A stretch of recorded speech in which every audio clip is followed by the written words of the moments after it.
پاکستان آج مجھے بڑی خوشی ہوئی ہے. ویسے تو مجھے ملی نغمے اور ٹیبلوز جو چھوٹے بچوں کے ہیں سارے ہی بڑے اچھے لگے, اور بالخصوص جو بھمی پور سے آئے ہیں بچوں نے آ کے جس دلیری کا مظاہرہ کیا ہے ذرا بھی گھبرائے نہیں, اور انہیں بھی میں مبارکباد پیش کرتا ہوں. لیکن آج جن بچوں نے کمال کر دیا ہے نا وہ کمانڈوز ہیں. کمانڈوز کا آج پہلا درجہ ہے. ویسے میں نے کبھی کسی کو پہلا درجہ نہیں دیا کیونکہ بعد میں جا کے لڑنے لگ جاتے ہیں رس بندے نے. کیوں جی, ہم سب کو کہتے ہیں سارے پاس سارے پہلا درجہ, لیکن پھر یہ بھی ناانصافی ہے نا کہ کسی نہ کسی کو تو فرسٹ کرنا چاہیے. اور جو بچوں میں فرسٹ ہے نا وہ سب سے آخر میں جو بچے آئے تھے بولا کون تھے وہ, ذرا کھڑے ہو, وہ بچے جو سب سے آخر میں آئے تھے. دو بیٹیاں تھیں پیاری پیاری سی, ایک پیارا سا بچہ انہیں گائیڈ کر رہا تھا. ذرا تالیاں ہو جائیں ان کے لیے بھی. کچھ لوگ ہیں جو کہتے ہیں کہ دیکھو پرانے عہد نامہ میں ہیکل میں کوئی سٹیج پہ نہیں جا سکتا تھا, ہیکل کے تقدس کی بڑی بات کرتے ہیں, پرانے عہد نامہ کے حوالہ جات کو دہراتے ہیں. مجھے کسی حوالہ پہ کوئی اعتراض نہیں ہے, لیکن مجھے یہ بتائیں کہ جب خداوند یسوع مسیح نے اپنی جان صلیب پر دی تو پھر کیا ہوا تھا؟ ہیکل کا پردہ پھٹ گیا تھا, اور وہ جو فرق تھا وہ مٹ گیا, اور شریعت کا دور ختم ہو گیا, فضل کی ابتدا ہو گئی, اور وہ جو پاک اور پاک ترین کا سلسلہ تھا لوگوں کی سوچ میں, خداوند یسوع مسیح کی محبت نے سب کو یکجا کر لیا. یہ بات ذہن میں رکھیے گا. دوسری بات, ان کم علم لوگوں کے لیے ہیکل گرجا گھر پہلی نمبر پہ یہ دعا کا گھر ہے, دوسرے نمبر پر یہ رفاقت شراکت میل ملاپ کا گھر ہے, اور تیسرا میں نے پچھلی دفعہ اور بتایا تھا, یاد کریں, ایک تھا دعا کا گھر, ایک تھا رفاقت شراکت میل ملاپ کا گھر, اور ایک ہے سیکھنے سکھانے کا یہ مرکز ہے. اب دیکھیں یہ جو چھوٹے چھوٹے بچے آ کے یہاں, ایک ننھا منھا بچہ اپنی بڑی بہن کو دیکھ کے کر رہا, جب ختم کیا تو وہ غصے ہو رہا تھا کہ بس کیوں کیا. تو میں نے حساب لگا بھی تو وہ گرم ہوا ہے, جوش ہے. اور یہ جو کمانڈوز ہیں اسی طرح, تو یہ سیکھنے سکھانے کا مرکز بھی ہے نا. کلام بھی سیکھنا ہے, سماج کے بارے میں بھی سیکھنا ہے, لیکن سوچ مثبت رہنی چاہیے. کچھ لوگ کہتے ہیں جی یہاں تو مسیحی لڑکے لڑکیاں مرد عورتیں اکٹھے بیٹھتے ہیں. بھی گھر میں بھی تو بیٹھتے ہیں نا, یہ خاندان ہے. ایک کئی سال پہلے کی بات ہے, کسی نے صدر پرویز مشرف سے کہا کہ جو پوسٹرز لگے ہیں نا چوراہوں پر, اس میں خواتین کی تصویر نہیں ہونی چاہیے. تو انہوں نے وہاں پر نا کالی سیاہی کے چھینٹے پھینکے, کالی سیاہی پھینکی, کچھ پھاڑ دیے. تو صدر صاحب سے کہا کہ یہ تروائیں. تو صدر صاحب نے کہا تھا کہ آپ اپنی آنکھوں کا اور ذہن کا علاج کر لیں. یہ دل اور یہ جو ذہن ہے یہاں سے غلاظت نکلتی ہے نا. سوچ اچھی ہونی چاہیے نا. اگر ہم کسی بچی کو اپنی بیٹی یا بہن سمجھتے ہیں تو اکٹھے بیٹھ کے دعا کرنے میں کوئی خطرہ نہیں ہے. تو اکٹھے تو یہ بیاہ شادیوں پہ بھی ہوتے ہیں, کیوں جی, خوشی غمی پہ اکٹھے ہوتے ہیں نا. سوچ کو بہتر بنانے کی ضرورت ہے. اور گرجا گھر اور ہیکل کو یہ کہنا کہ وہاں پر گندے گندے ڈانس ہوتے ہیں, یہ بری بات, اس طرح کے الفاظ استعمال نہیں کرنے چاہیے. اگر کوئی کلام مقدس کی روشنی میں بھی کوئی ٹیبلو مہذب انداز میں پیش کرتا ہے تو کوئی بری بات نہیں ہے. سوچ کو درست کرنا ہے. اور یہ جو ملی نغمے ہم سال میں ایک بار 2 یا 3 گا لیتے ہیں تو یہ بھی کوئی بری بات نہیں ہے. ہم اپنے وطن سے محبت کے حوالہ میں ایک دن ہے جہاں مل کے گاتے ہیں, ورنہ کوئی موقع نہیں ملتا. اور آج مجھے یہ بھی بڑا اچھا لگا کہ ملی نغموں کے بعد آپ نے جو پاکستان کا ترانہ پیش کیا ہے, یہ صرف ہم نے پرائمری اسکول میں سیکھا تھا اور گایا تھا, اور پھر اس کے بعد مڈل اسکول میں, جو کالج میں گئے اور عملی زندگی میں آئے, ترانہ بھی بھول گئے اور راگ بھی بھول گئے. ابھی بھی میں نے بہت سارے ایم پی اس کو قومی اسمبلی میں بھی دیکھا اور باہر بھی دیکھا ہے, وطن کے نمائندے ہیں, ترانہ انہیں بھی نہیں آتا, مجھے بھی نہیں آتا. بھول گئے ہم. تو کبھی کبھی گانا چاہیے تاکہ یاد رہے. اور کورین چرچ میں, کوریا کے ملک میں, ان کے ہر چرچ میں سٹیج پہ ایک ان کے وطن کا جھنڈا ہوتا ہے اور ایک جھنڈا ان کی اپنی تنظیم کا ہوتا ہے. وہ کہتے ہیں ہم پہلے کورین ہیں, اس کے بعد ہم کرسچن یا بدھ مت یا کوئی اور مذہب. ہمارے دیش میں ایک عجیب سی بات ہے, ہمیں کو پوچھے تم کون ہو تو ہم کہتے ہیں میں مسلمان ہوں, میں جاٹ ہوں, میں ارائی ہوں. اور مجھے کو پوچھے تم کون ہو تو میں کہتا ہوں میں پاکستانی ہوں. یہ میرا وطن ہے. پتہ نہیں کئی ہزار سالوں سے ہمارے بزرگان یہاں اس سرزمین پر پیدا ہوئے اور زندگی بسر کی. ہم کون ہیں؟ ہم پاکستانی ہیں. اگر کوئی پوچھے تیرا مذہب کیا تو پھر بتانے کی ضرورت ہے. مذہب ذاتی معاملہ ہے نا. ہم پہلے پاکستانی ہیں, اور پھر انسانیت بھی تو کوئی بات ہے نا. انسانیت کا بھی تو خیال رکھنا ہے نا. اس دیش میں بہت سارے لوگ ایسے ہیں جن کا مذہبی فرق ہے, زبان بھی فرق ہے, تہذیب بھی فرق ہے. سو وطن عزیز سے محبت تبھی قائم ہوگی جب ہم کبھی کبھار اپنے گھروں میں, اپنے اسکولوں میں اور اپنے مقدس مقامات یا گرجا گھروں میں بھی اسے یاد رکھیں. بنی اسرائیل کے دور میں بھی ہیکل, خدا کا گھر, وہ تمام سماجی, معاشرتی اور روحانی سرگرمیوں کا مرکز ہوا کرتی تھی. بلکہ میں دوسرے جو دین ہیں ان کے بارے میں اگر کہوں, میں نام نہیں لینا چاہتا, بہت سارے ایسے دین ہیں جن کے عبادت خانے, عبادت گاہیں وہ مرکز رہی ہیں ان کی سماجی اور معاشرتی سرگرمیوں کا. سو وطن پہلے ہے, پاکستان پہلے ہے, ہم بعد میں. اور آج کا جو خوبصورت پیغام ہے, ذرا مل کر میرے ساتھ بولیے گا, وطن سے محبت. اونچی آواز میں, وطن سے محبت. وطنیت انگریزی میں کہتے ہیں نیشنلزم, قوم پرستی. وطن مذہب پرستی بات کی بات ہے, پہلے قوم پرستی. ہم پاکستانی ہیں. جب ہم پاکستانی پاسپورٹ لے کر دنیا میں جاتے ہیں تو کوئی ہمارا مذہب نہیں پوچھتا, کون ہو؟ پاکستانی. سو عزیزو, میں بنی اسرائیل کی خوبصورت مثال آپ کے سامنے رکھنا چاہتا ہوں. یہ بڑا ہی خوبصورت مزمور ہے, 137, یاد رکھیے گا.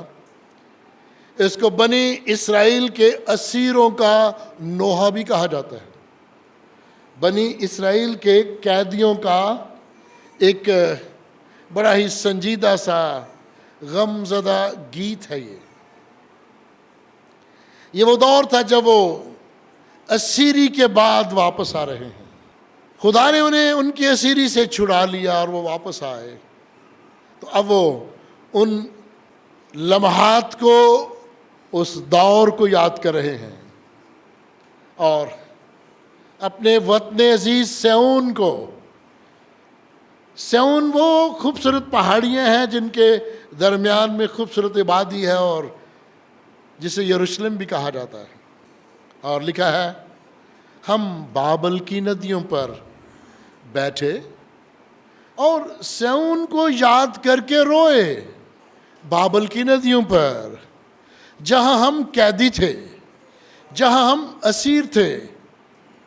بابل کے حکمرانوں نے، عراق کے حکمرانوں نے ہمیں غلام بنا لیا تھا، اور غلامی میں ہمیں وطنیت یاد آ گئی، غلامی میں ہمیں وطن سے محبت کی یاد آئی کہ ہم اپنے وطن میں کس آزادی سے رہتے تھے۔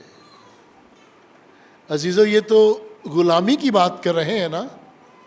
مجھے یاد ہے میں نے جب اپنے علمی سلسلے کو آگے بڑھانے کے لیے بیرون ملک جانے کا ارادہ کیا اور وہاں میں رہا اور کئی سال رہا، تو میں بہت زیادہ نیشنلسٹ بن گیا، قوم پرست بن گیا۔ اور پھر میں کالج کے زمانہ کو یاد کیا کرتا تھا کہ کالج کے زمانے میں جب ہم کبھی ہڑتال کیا کرتے تھے، طالب علم بڑے شوق سے، بڑے جوش سے، بڑے جذبے سے کہتے تھے بس نے شیشے توڑ دیو، باہر آگ لگا دو، ٹائروں کو سڑک بند کر دو، اشارے توڑ دو۔ کتنی پیاری سی عجیب و غریب سی سوچ تھی نوجوانی میں۔ اور جب میں وطن پرست لوگوں میں کوریا میں تعلیم حاصل کرنے لگا تو وہاں کے طلباء کو میں نے دیکھا اپنی یونیورسٹی کے گیٹ کے باہر کھڑے ہیں، کالی پٹی یہاں بازو پر باندھی ہے اور بس اپنے مطالبات اونچی آواز میں بول کے اور بازو ہلا رہے ہیں، اور پریس فوٹوگرافرز، اخباری نمائندے دور سے ان کی تصویر بنا کے وہ ٹی وی اور اخبارات میں دے رہے ہیں۔ میرے ساتھ ایک اور پاکستانی تھا، تھوڑی دیر کے لیے وہ آیا وہاں اس ملک میں پڑھنے کے لیے، تو ہم دونوں نے ازراہ شرارت مذاق سے کورین طلباء کو کہا اگے ودھو، سڑک بند کرو، وٹے مارو۔ کہتے نو، یہ ہمارا وطن ہے، یہ ہماری بسیں ہیں، ہم کیوں توڑے؟ اب کیا سیکھا میں نے؟ یہ وطن تمہارا ہے، یہ ہمارا ہے، سڑکیں بھی ہماری ہیں، یہ سب وے ٹرینز بھی ہماری ہیں۔ بے نظیر بھٹو جب شہید ہوئیں تو ریلوے کا آدھے سے زیادہ نظام جو تھا وہ سرکار کی سرپرستی میں تباہ ہو گیا تھا۔ عزیزو، اگر گرجا گھروں میں آ کے ہم سال میں ایک بار وطن سے محبت کے حوالہ سے پیغام بائبلی نقطہ نگاہ سے، تو کتنی اچھی بات ہوگی۔ ہم کون سے گھروں میں وطن سے محبت کی باتیں کرتے ہیں؟ کیوں جی؟ ایسے کہنے اس ملک نے دتا کی ہے، اس دتا کی مہنگائی، پیٹرول، ہم تو ہر وقت غصے میں ہی رہتے ہیں۔ مثبت باتوں کو تو ہم یاد ہی نہیں کرتے کہ چلو خدا کا شکر ہے آزادی سے تو رہتے ہیں۔ اب میں یہ کہوں شکر ہے خداوند تیرا، کتنی آزادی سے ہم عبادت کر رہے ہیں، یہ سب سے اچھی ہے۔ عزیزو، بیرونی دنیا میں اگر میں نے نام لیا ہے کوریا کا، تو میں نام لوں گا جاپان کا، میں نام لوں گا جرمنز کا، انگریز کا، اور اس طرح کی اور بہت سی قومیں ہیں وطن پرستی میں سب سے آگے۔ ان کا ایک شہری کسی دوسرے ملک میں اغوا ہو جائے تو ان کی سرکار جو ہے وہ دنیا میں شو ڈال دیتی ہے، اور اگر کوئی گواہ ہو جاتا ہے یا مارا جاتا ہے تو اس کے دوسرے شہری شو ڈالتے ہیں کہ میرے وطن کا بندہ، وطن سے محبت۔ اور بنی اسرائیل کی جو بات میں نے آج کی ہے کہ جب ہم قید میں تھے تو ہمیں وطن بڑا یاد آیا، اور میں نے دوسرا لفظ بولا ہے جب ہم بیرون ملک نوکری کرتے ہیں یا جا کے پڑھتے ہیں پھر ہمیں وطن یاد آتا ہے کہ وطن سب سے اچھا ہے۔ بے شک وہاں تنخواہ زیادہ ہے پر ذہنی طور پہ آزادی نہیں ہوتی۔ پیاری بہنوں اور پیارے بھائیوں، اگر مسیحی رہنما ووٹ نہ دیتے تو یہ دیش بھی، اور بالخصوص پنجاب، یہ کبھی اکٹھا نہ ہوتا۔ ہمارے بزرگوں کا ایک کردار رہا ہے اس وطن کی تعمیر میں، اور اب ہم نے اس وطن کی تعمیر کیسے کرنی ہے؟ اچھی اعلیٰ تعلیم حاصل کرنی ہے، اچھی تربیت حاصل کرنی ہے، اور وطن سے پیار کرنا ہے۔ اس کی سلامتی کے لیے دعا مانگنی ہے، اور پھر دیکھیے گا خداوند ہمیں اور زیادہ عقاب کی طرح بلندیوں پر لے جائے گا۔ عزیزو، جب بابل کے حکمرانوں نے اور اس قوم کے لوگوں نے اسرائیلی قیدیوں کو، اسیروں کو کہا کہ ہمیں کوئی گیت سناؤ، بنی اسرائیلی بھی ہماری طرح ہیکل میں گیت گایا کرتے تھے، اور ان کے پاس بہت سارے ساز بھی ہوا کرتے تھے، ایک ربط میں خوبصورت انداز میں پرستش کرتے تھے۔ اور ان بنی اسرائیلی قیدیوں نے، اسیروں نے اپنی توہین سمجھی ہے کہ یہ ہمیں طنز کر رہے ہیں، ہم خدا کی حمد و ثنا کے گیت ایسی جگہوں پر کیوں سنائیں جہاں اس کی حضوری بھی نہیں ہے، جہاں اس کی حضوری بھی نہیں ہے، اور جہاں طنز ہے، جہاں مخالف خدا کا بول بالا ہے۔ اور یہاں لکھا ہے، وہاں ہم نے اپنے دیس کو یاد کیا، خوب روئے، اور اپنی ستاروں کو بید، یہ جو درخت ہیں سفیدے کے پاپولر، اوپر لٹکا دیا کہ نہ ہاتھ پہنچے اور نہ اتار سکیں، اور کہا ہم یہاں کیوں گیت گائیں، ہم یہاں نہیں گا سکتے۔ یہاں یاد کر رہے ہیں، مس کر رہے ہیں سیون کو، یروشلم کو۔ یہاں دو پہلو ہیں جو آج آپ نے ذہن میں رکھنے ہیں۔ پہلا پہلو ہے جو یروشلم سے محبت ہے، وطن سے محبت ہے، ٹھیک ہے جی، یہ ہے دنیوی پہلو۔ اس کی دوسری جو خاص تفسیر ہے، روحانی پہلو ہے، یروشلم خدا کی حضوری کی علامت ہے۔ ذرا میرے ساتھ مل کے بولیے گا، یروشلم خدا کی حضوری کی علامت ہے۔ آمین کہیے گا۔ آپ جانتے ہیں یروشلم میں خدا اپنے چنیدہ لوگوں پر ظاہر ہوتا رہا، جہاں ہیکل بننے سے پہلے بھی خداوند وہاں حاضر ہوا۔ یبوسیوں کا وہ کھیت جو داؤد بادشاہ نے خریدا، جب ہیکل نہیں بنی تھی تب بھی خداوند وہاں ظاہر ہوا۔ عزیزو، کئی ہزار سالوں سے خداوند اس سیون کے پہاڑ پر، اس وادی میں ان پر ظاہر ہوتا رہا۔ تو گویا سیون، یروشلم خدا کی حضوری کی علامت ہے۔ اور اب یہ بابل کی ندیوں کے پاس غلامی کی حالت میں، جہاں وہ محسوس کر رہے ہیں کہ خداوند کی حضوری نہیں ہے، یا تو ابلیسی سوچ رکھنے والے، انسانیت کے قاتل ہمیں یہاں لے آئے ہیں، ان کی یہ سوچ تھی۔ یہاں ہم اپنے خداوند کی خدمت میں، اس کی حضوری میں کیسے گیت گائیں، وہ یہاں نہیں ہے۔ پھر وہ ہم سے ناراض بھی ہے، وہ ناراض تھا اس لیے اس نے ہمیں چھوڑ دیا، اس کی ناراضگی کی وجہ سے ہم قیدی ہوئے۔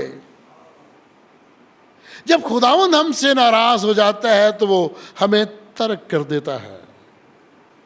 عزیزو، کلام مقدس میں ہم پڑھتے ہیں، اگر خداوند تو ہمارے ساتھ ہے تو پھر ہم پر یہ مصیبتیں کیوں ہیں؟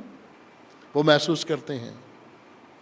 اور عزیزو، جب میں یروشلم کی بات کروں گا، دونوں پہلوؤں کو آپ نے ذہن میں رکھنا ہے، دنیوی پہلو بھی اور روحانی پہلو بھی۔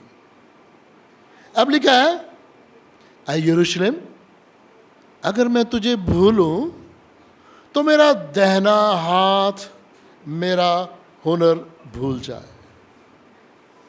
اپنے آپ کو خود ہی سزا دے رہے ہیں، تجویز کر رہے ہیں۔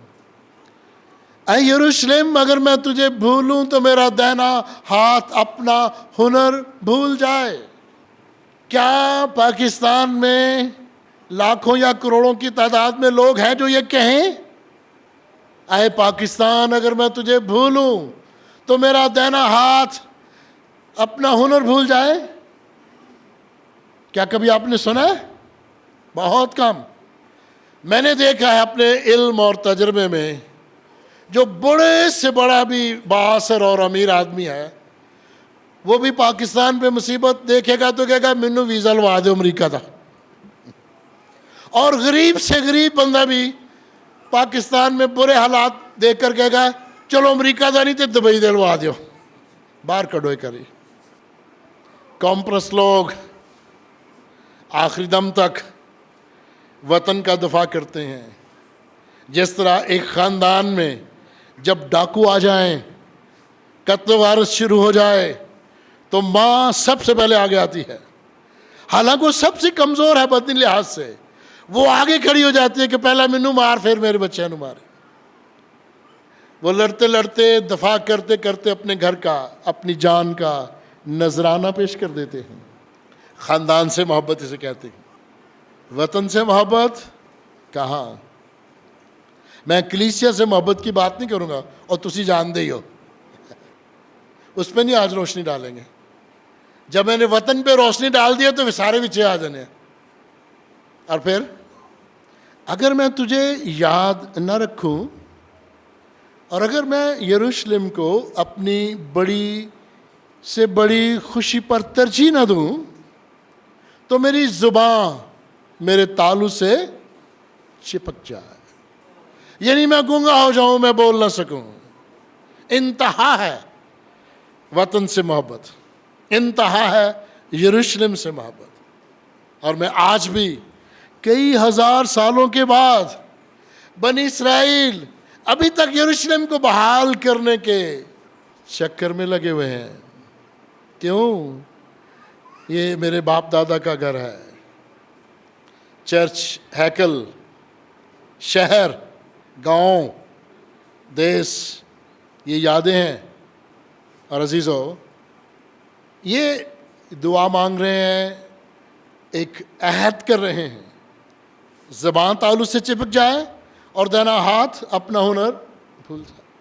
اور عزیزو، میں نے پہلے کہا تھا، میں پھر دہرانے لگا ہوں، یہ خداوند کی حضوری کی علامت ہے. کیا ہے خداوند؟ اگر میں تجھے بھول جاؤں تو اپنا دائنا ہاتھ ہنر بھول جائے. یعنی وہ خدا سے بھی عہد کر رہے ہیں. یہ اس کا روحانی پہلو ہے، یہ اس کی خوبصورت تفسیر ہے. اور اے خداوند، اگر میں تیری حضوری کو نظر انداز کر دوں تو میری زبان میرے تالو سے چپک جائے. دو پہلو. اور پھر دوسری خاص بات، اے خداوند یروشلم کے دن کو یاد کر اور بنی ادوم کے خلاف یاد کر، جو کہتے تھے یروشلم کو ڈھا دو. بنی ادوم کہتے تھے یروشلم کو بنیاد سے ڈھا دو، اس کی بنیاد ہی نہ رہنے دو. بنی ادوم کون ہے؟ بائبل پڑھتے ہیں کبھی کبھی، سوچا کریں، ذرا تفسیر پڑھا کریں، تشریح پڑھا کریں. حضرت اسحاق کے دو بیٹے تھے نا، ایک کا نام کیا تھا؟ یعقوب. دوسرے کا نام کیا تھا؟ ایساؤ. ایساؤ کو بنی ادوم کہتے ہیں. اور یہ ملک شام، سیریا بھی اس کو کہتے ہیں. اس کا بڑا ہی مشہور و معروف شہر دمشق. یہ آج تک بنی ادوم کی نسل وہاں آباد ہے. اور جب بنی اسرائیل 40 سالہ بیابانی زندگی بسر کر چکے اور خداوند نے انہیں ملک معود میں، ملک کنان میں، پرانا نام ملک کنان، ملک معود کا مطلب ہے وعدہ کیا ہوا ملک، نیا نام ملک فلسطین، وہاں لانا چاہا تو راستے میں بنی ادوم نے مخالفت کی اور کہا ہم ادھر سے گزرنے نہیں دیں گے. کیوں؟ ان کا جو دادا پردادا تھا اس کا نام تھا ایساؤ. ایساؤ کو بڑا غصہ تھا کہ اس نے اپنے پلوٹے ہونے کا حق بیچ دیا تھا، مسور کی دال کی خاطر، ایک وقت کی روٹی کی خاطر. اب دیکھیں، نسل در نسل وہ نفرت. ہم یعقوب کی نسل کو، حضرت یعقوب کی نسل کو، بنی اسرائیل کو جو دوسرا نام ہے حضرت یعقوب کا، ہم یعقوب کی نسل کو اپنے علاقے سے گزرنے نہیں دیں گے. کیوں نہیں گزرنے دیں گے؟ کیونکہ خدا نے انہیں ملک معود، ملک کنان، جس کا وعدہ کیا تھا ابراہیم، اسحاق اور یعقوب کے ساتھ. یہ تو اب وہ علاقہ نہیں ملنے لگا ہے. اور بنی ادوم کیا کہہ رہے ہیں؟ بنی ادوم کی بد دعا کیا تھی؟ ہمارے ملک میں بھی بہت سارے لوگ دعا کرتے ہیں اور بہت سارے لوگ بد دعا بھی دیتے ہیں اور کہتے ہیں اے خداوند امریکہ دا پٹھا بٹھا دے، بنی اسرائیل نو تباہ و برباد کر دے. اور ہم بھول جاتے ہیں تو ہم تو روز اپنی نمازوں میں دعاؤں میں ان کے لیے دعا مانگتے ہیں، آل ابراہیم کے لیے بھی. لیکن پتہ نہیں ہم جو وطن عزیز میں بسنے والے لوگ ہیں، اکثر دعائیں ہمارے منہ سے کم نکلتی ہیں، بد دعائیں زیادہ نکلتی ہیں. کیوں جی؟ تیرا سوٹ کیوں چھنگا ہے؟ تو میرے کو کیوں نہیں؟ چھوٹی چھوٹی باتیں ہیں نا. عزیزو، اب بنیاد تک تو وہ تباہ و برباد نہیں کر سکے. کئی سال پہلے یروشلم کی کھدائی ہوئی، اس پہاڑی کے نیچے ایک پرانا صدیوں پرانا شہر اسی حالت میں نظر آیا. کھلی کھلی سڑکیں، وہ ساری عمارات اس کے نیچے ہیں جہاں سے رتھ گزرا کرتے تھے. تو کیا بنی ادوم اس خدا کے شہر کو، یروشلم کو بنیاد سے ڈھا سکے، ختم کر سکے؟ ہرگز نہیں. ایک بڑا پیارا زبور ہے، سیون دے دوالے پھرو برج گنو عالی شان. اور شروع کیا ہے؟ تیری ہیکل دے وچ کیتا، تیری رحمت تے دھیان. پیاری بہن اور پیارے بھائیو، اب بنی ادوم نے تو بد دعا دی تھی نا، اب بنی اسرائیل کی بد دعا سنیے گا. کہتے ہیں آئے بابل کی بیٹی، آئے ملک عراق کی بیٹی، تو جو ہلاک ہونے والی ہے. لفظوں پر غور کیجئے گا. تو جو ہلاک ہونے والی ہے وہ مبارک ہوگا جو تجھے اس سلوک کا جو تو نے ہم سے کیا بدلہ لے. بنی اسرائیل کی بد دعا سن لی آپ نے؟ میں بد دعا کہہ رہا ہوں، لیکن ان کی تو دعا تھی نا کہ جنہوں نے ہم پر ظلم کیا ہے خدا تو بھی ان پر ظلم کر، اور جو ان پر ظلم کرے گا وہ مبارک ہے. اب آج کے دور کے عالم، نئے عہد نامہ کے پڑھنے والے لوگ، وہ کہتے ہیں جب ان سے کوئی بحث کرے کہ یہ لکھا ہے کلام میں بدلہ لو، تو وہ کہتے ہیں بھئی وہ شریعت کا دور تھا، وہاں اس وقت زمانہ میں دانت کے بدلے دانت اور آنکھ کے بدلے میں آنکھ تھی نا. انہیں جو سکھایا گیا تھا انہوں نے وہی سیکھا، جو ان کے ساتھ ہوا انہوں نے کہا ان کے ساتھ بھی ایسا ہی ہو. آج کا دور کیا ہے؟ پہاڑی واس یاد ہے؟ خداوند یسوع مسیح کا پہاڑی واس، معافی. اور آج مسیحی لوگ بھی مشرق وسطیٰ کے حوالہ سے محبت اور معافی کا درس دے رہے ہیں. وہ کہتے ہیں ایک دوسرے کو برداشت کرو اور کٹھے رہو، ایک دوسرے کو برداشت کرو اور کٹھے رہو. اور عزیزو، ایک بڑی سخت آیت ہے. پہلی تو ہے کہ اسی طرح بدلہ لے، اور آخری آیت کیا ہے؟ وہ مبارک ہوگا جو بابل کے بچوں کو لے کر چٹان پر پٹک دے. کتنا ظلم نظر آتا ہے کہ چھوٹے چھوٹے بچوں کو پکڑو اور چٹان پہ مارو اور ختم کر دو. آپ خداوند یسوع مسیح تو وہی تو شریعت کا بھی مالک وہی ہے نا، کیونکہ وہ ابتدا ہے اور انتہا ہے. اسی کے وسیلے سب کچھ پیدا ہوا. کلام دینے والا بھی وہی ہے. اور وہ دور تھا شریعت کا، انہیں سکھایا، شریعت سکھائی، لیکن شریعت کے وسیلے وہ خدا کے قریب ہی نہیں آئے، دور چلے گئے. تو اب فضل کی تعلیم کیا تھی؟ کہ مبارک ہیں وہ جو معاف کرتے ہیں، کیونکہ ان پر رحم کیا جائے گا. اور عزیزو، اب ہم چٹان پر پٹخ دینے کی بات نہیں کرتے. اب ہم کیا کہتے ہیں؟ بدلہ لینا خداوند کا کام ہے. پیاری بہن اور پیارے بھائیو، وطن عزیز میں بہت سارے ایسے واقعات ہوئے ہیں جن میں ہماری دل آزاری ہوئی ہے. ہمارے گھروں کو، ہمارے گرجا گھروں کو، ہمارے محلوں کو، گاؤں کو بھی آگ لگا دی گئی. لیکن ہم نے کبھی پلپٹ سے، گرجا گھر سے یہ سبق نہیں دیا کہ تم بھی آگ لگاؤ. ہم نے معافی کا درس دیا، محبت کا درس دیا کہ چلو خداوند ان سے پوچھے گا.